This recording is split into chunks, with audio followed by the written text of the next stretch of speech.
Bonjour bien-aimés dans le Seigneur et bienvenue dans la présence du Seigneur ce samedi midi, le 30 janvier 2021, pour la célébration de la Sainte Seine.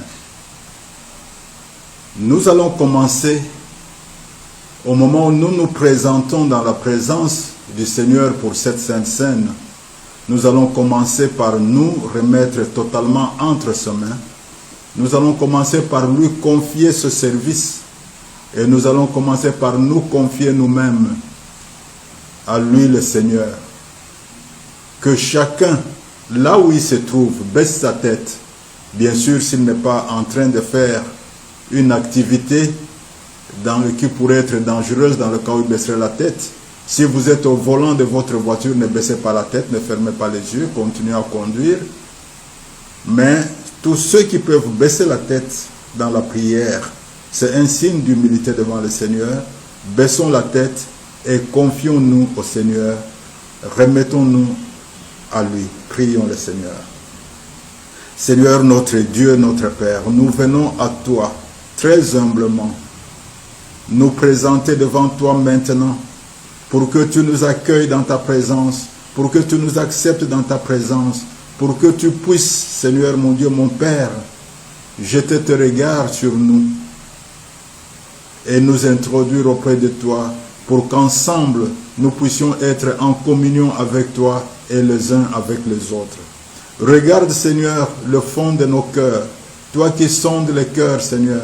Regarde le fond de nos cœurs et nettoie, Seigneur mon Dieu, mon Père, tout ce qui pourrait s'y trouver de pas propre. Tout ce qui pourrait s'y trouver, Seigneur, qui pourrait nous éloigner de toi. Tout ce qui pourrait s'y trouver, Seigneur, qui pourrait nous éloigner de nos frères et sœurs.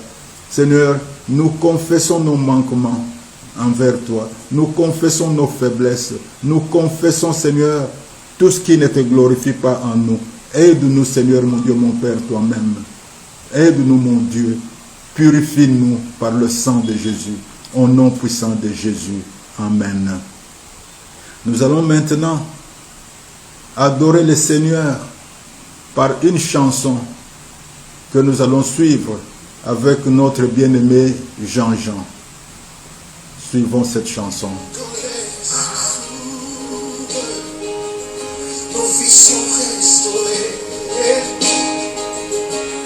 Voilà pourquoi nous chantons, nous avons besoin de toi. Oh yeah. Disons, nous ne sommes pas rassasiés, nous voulons plus de toi. Les chaînes sont brisées, nous voulons plus de toi. Ils sont restaurés, nous voulons plus de toi. Amen. Ta gloire est révélée, nous voulons plus de toi. Quand les cieux s'ouvrent, nous voyons ton œuvre. Quand les cieux s'ouvrent, nous sentons ta main. Et en ta présence, il y a tout ce dont nous avons besoin.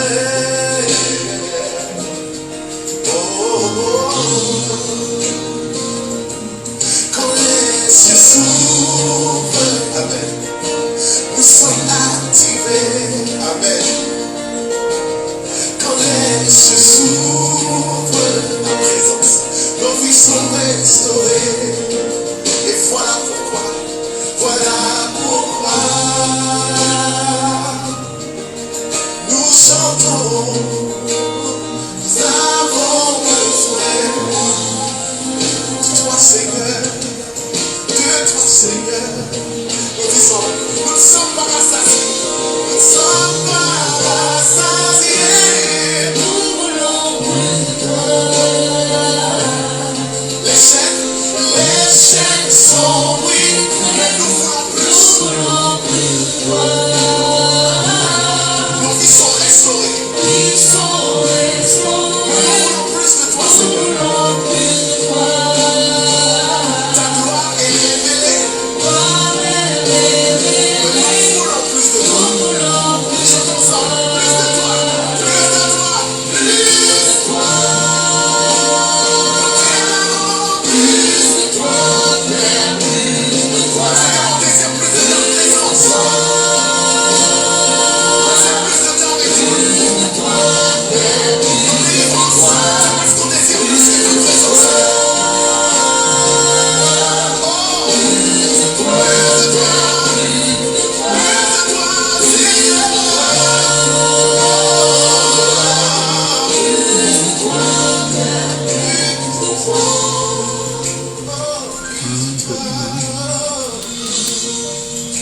Nous désirons plus de toi, Seigneur. Oui, nous désirons plus de toi, Seigneur, notre Dieu, notre Père. Nous nous abandonnons vraiment entre toi, entre tes mains, Seigneur, mon Dieu, mon Père. Nous voulons diminuer en nous-mêmes. Nous voulons que ce qui est de nous puisse diminuer, puisse aller le plus bas possible, Seigneur, pour que nous ayons plus de toi, pour que nous soyons, Seigneur, mon Dieu, mon Père, agréables à toi, pour que toi, tu puisses, Seigneur, être content de nous. Au nom de Jésus. Au nom de Jésus. Nous allons maintenant passer un moment de partage de la parole. Nous allons mettre cette sainte scène sous le signe du repositionnement. Que le Seigneur puisse nous repositionner. Que le Seigneur puisse nous amener à une position élevée, à une position supérieure à celle que nous avons pour le moment. C'est le signe sur lequel nous allons baser la Sainte Seine de ce samedi. Nous allons commencer par lire dans la parole de Dieu Genèse chapitre 41, versets 50 à 52. Genèse chapitre 41, versets 50 à 52. Nous avons vraiment besoin que le Seigneur repositionne les uns et les autres en cette journée, en cette période. Nous voulons qu'au terme de cette période de 21 jours de jeûne et prière dans laquelle nous nous trouvons, qu'au terme de cette période, chacun puisse être repositionné par le Seigneur, que chacun puisse se retrouver dans une position plus élevée que celle dans laquelle il se trouve actuellement. Lisons Genèse chapitre 41, versets 50 à 52. Avant les années de famine, il naquit à Joseph 2 fils, que lui enfanta Asnath, fille de Potiphéra, prêtre d'On. Joseph donna au premier-né le nom de Manassé, car, dit-il, Dieu m'a fait oublier toutes mes peines et toute la maison de mon père. Et il donna au second le nom d'Éphraïm, car, dit-il, Dieu m'a rendu fécond dans le pays de mon affliction. L'histoire de Joseph est une histoire très riche en enseignements pour nous. Et nous allons rester dans cette histoire pour parler du repositionnement divin en cette journée. Vous voyez, Joseph avait 30 ans quand Pharaon l'a nommé Pharaon adjoint, si vous voulez, ou vice-pharaon. Quand il l'a nommé la plus grande personnalité d'Égypte en dehors de lui-même. Et il lui a donné pour femme une fille qui s'appelait Asnath et que Joseph a donc épousée. Et il a eu 2 fils en ce moment-là. Le premier, il l'a appelé Manassé. Et le second, il l'a appelé Éphraïm. Manassé et Éphraïm était donc le fils de Joseph et petit-fils de Jacob. Manassé et Ephraïm étaient de la deuxième génération de Jacob, de Joseph, donc de la troisième génération de Jacob. Et Ephraïm était le cadet de Manassé. Donc, la position naturelle de Manassé et Ephraïm était d'être le petit-enfant de Jacob, donc la troisième génération de Jacob. C'était ça leur position naturelle. Et dans cette position naturelle, la position naturelle d'Ephraïm était d'être second à Manassé. Manassé était le premier, lui venait après Manassé. Donc en cas d'héritage, c'est Manassé qui devait hériter de la double portion et pas Ephraïm. Dans l'inscription de la généalogie de Joseph, c'est Manassé qui devait apparaître et pas Ephraïm. Donc la position naturelle d'Ephraïm était la position de second, n'était pas la position de premier, était la position de second. Chacun de nous a une position naturelle. Chacun de nous a une position qu'il occupe dans sa famille, dans la société, dans le lieu de travail. N'importe où qu'il se trouve, chacun occupe une certaine position. Souvent, nous nous complaisons dans cette position-là.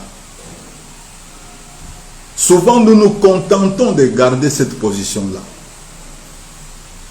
Mais laissez-moi vous dire que Dieu ne veut pas toujours que nous continuions à demeurer dans la position dans laquelle nous nous trouvons, si cette position-là ne le glorifie pas.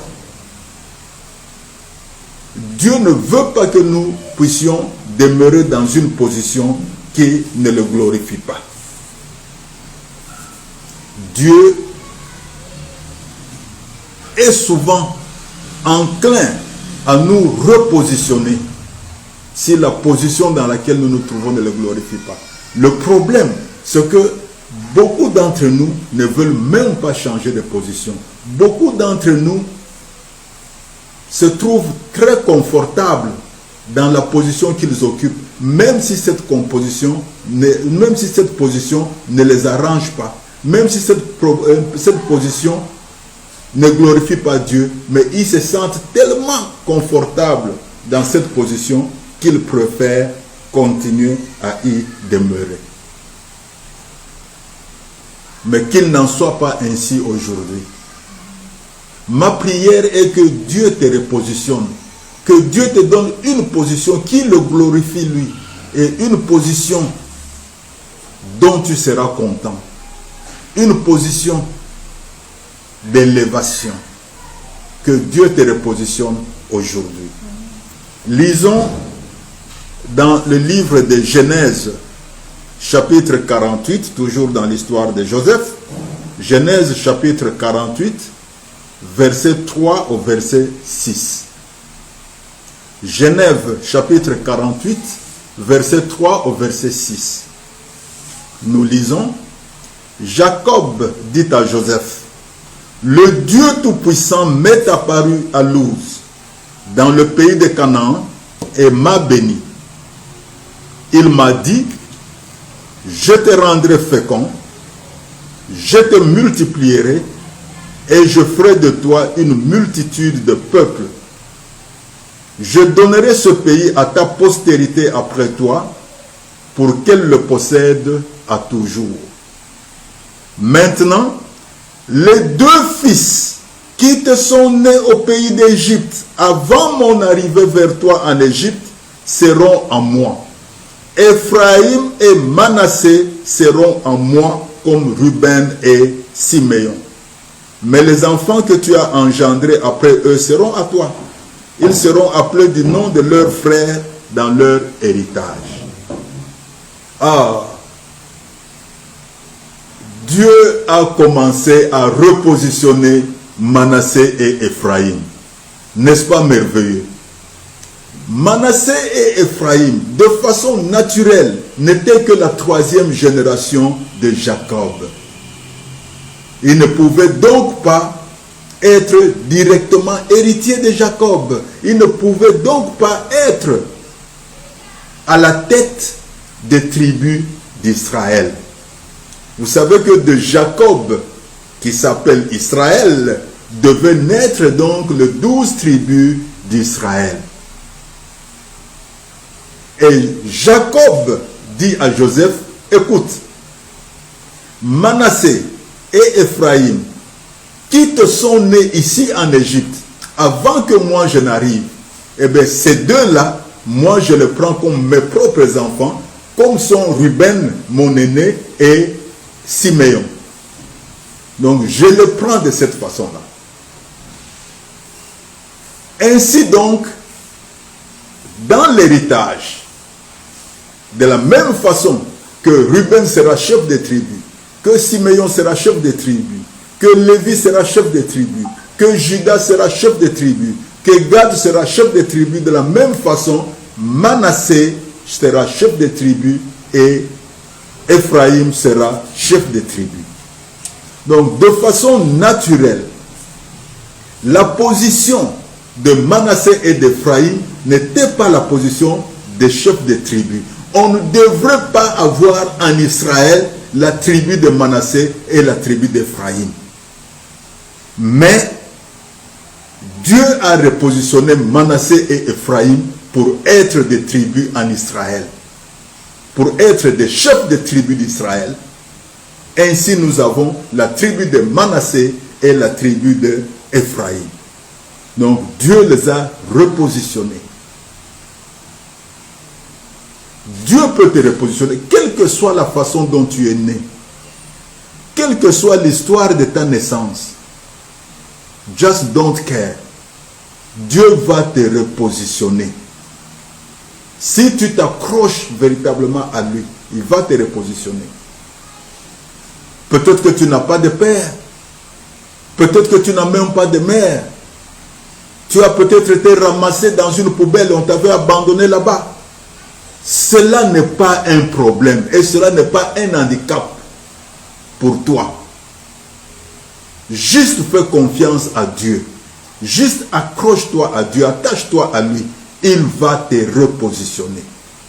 Il va te donner une position que toi-même, tu seras surpris d'avoir.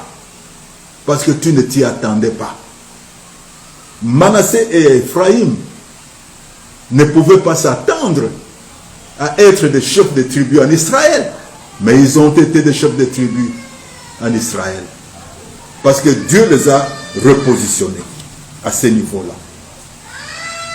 Donc ton passé ne dit rien à la position que Dieu va te donner si tu t'accroches à lui. Mais tout ne s'arrête pas là. Lisons le même chapitre 48 de Genèse. Genèse chapitre 48. Relisons le verset 5. Après ça, nous lisons le verset 13, 14, 17 et 19. Donc, Genèse chapitre 48, verset 5. Maintenant, les deux fils qui te sont nés au pays d'Égypte, avant mon arrivée vers toi en Égypte, seront en moi.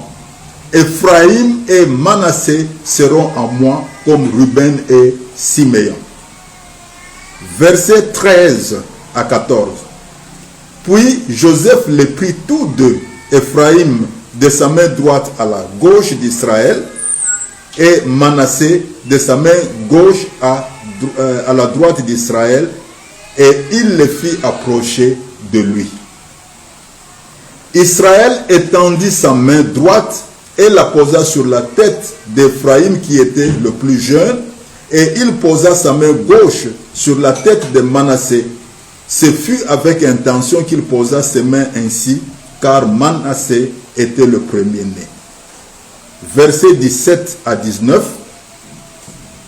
Joseph vit avec déplaisir que son père posait sa main droite sur la tête d'Éphraïm. Il saisit la main de son père pour la détourner de dessus la tête d'Éphraïm et la diriger sur celle de Manassé. Et Joseph dit à son père, pas ainsi mon père, car celui-ci est le premier-né, pose ta main droite sur sa tête. Son père refusa et dit, je le sais mon fils, je le sais. Lui aussi deviendra un peuple, lui aussi sera grand, mais son frère cadet sera plus grand que lui. Et sa postérité deviendra une multitude de nations. Ici, nous voyons quelque chose de très important. Déjà au verset 5, quand Jacob parle d'Éphraïm et de Manassé, il dit Éphraïm et Manassé. C'est Manassé l'aîné, mais il dit Éphraïm et Manassé seront en moi, comme Ruben l'aîné et Siméon, le deuxième, sont en moi.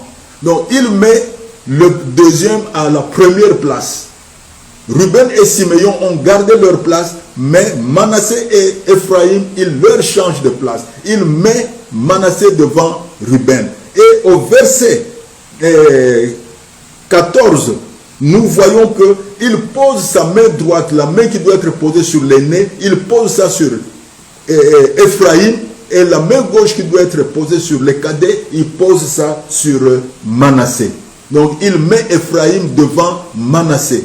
Comme au verset 5, comme en parlant il avait mis Éphraïm devant Manassé, en action aussi il met Éphraïm avant Manassé. Quand quelque chose se répète, c'est que c'est une confirmation de la part de Dieu. Dieu confirme toujours ce qu'il nous dit par la parole de 2 ou 3 témoins. Quand ça se répète, c'est comme ça, c'est confirmé, c'est scellé.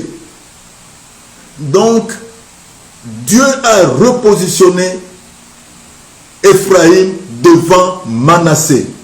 Éphraïm qui était de façon naturelle second en Manassé est devenu premier en Manassé.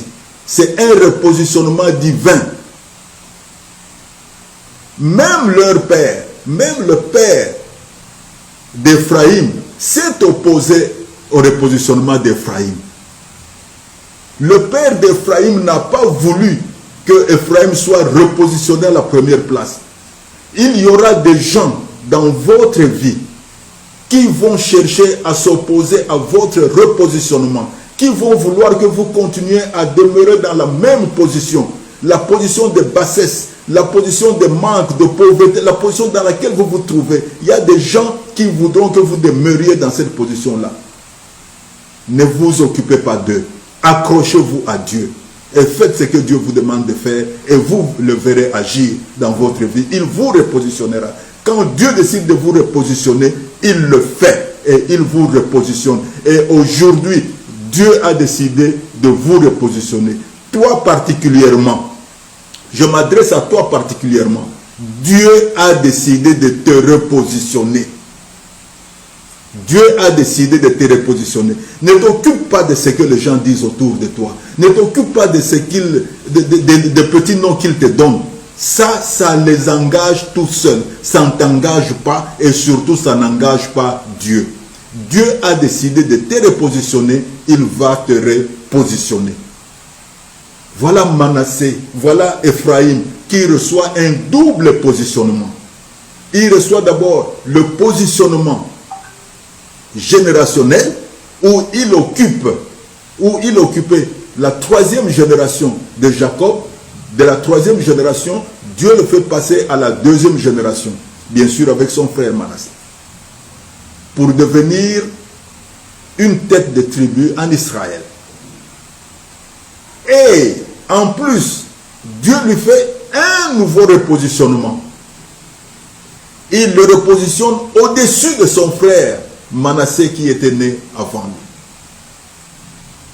Quelle que soit la façon dont tu es né, quelle que soit la position dans laquelle tu te trouves aujourd'hui, Si tu fais confiance en Dieu, tu t'accroches suffisamment à lui, Dieu va te repositionner. Il est même, amen, parce que c'est sa volonté, c'est à cause de son amour pour toi. Il est prêt à te donner un double repositionnement.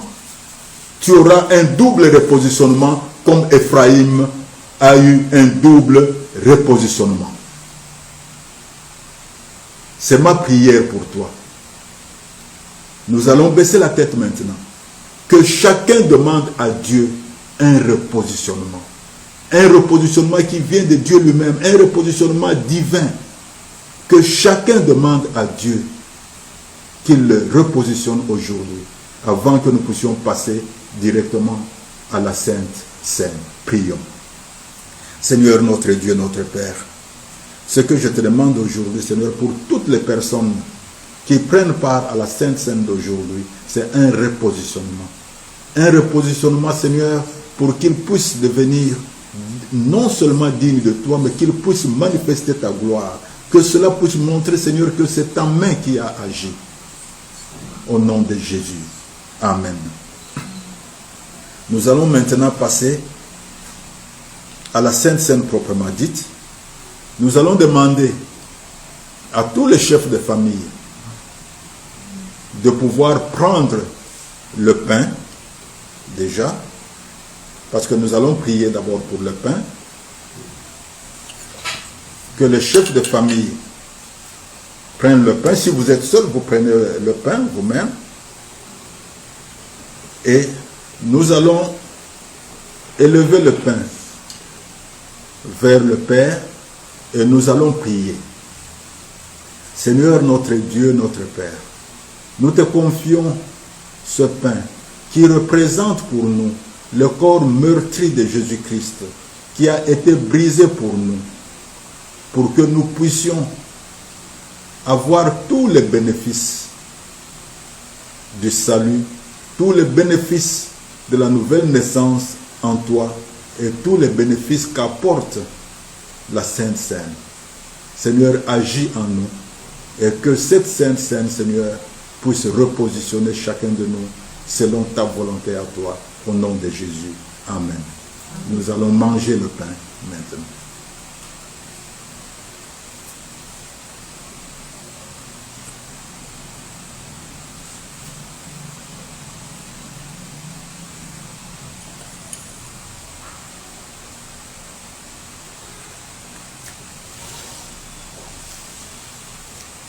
Nous allons aussi prendre maintenant le vin.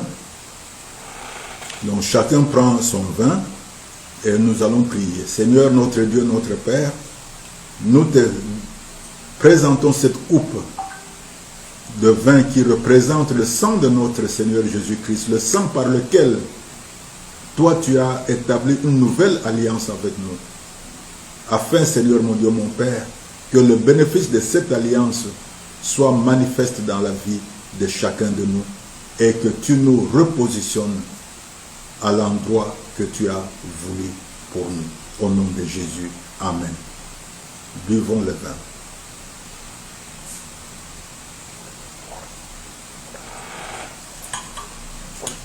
Nous prions, Seigneur notre Dieu, notre Père, nous te rendons grâce et nous te remercions pour avoir communié avec nous aujourd'hui, Seigneur mon Dieu, mon Père, en nous acceptant dans ta présence et en partageant avec nous cette Sainte Seine. Seigneur, que la position que tu vas donner à chacun de nous, Seigneur, puisse être une position qui te donne gloire et une position qui fait comprendre tout autour de nous que c'est toi qui as agi, que c'est toi le Dieu de gloire, que c'est toi le Dieu Tout-Puissant, au nom de Jésus. Amen. Amen. Que le Seigneur bénisse chacun de nous. Au nom de Jésus.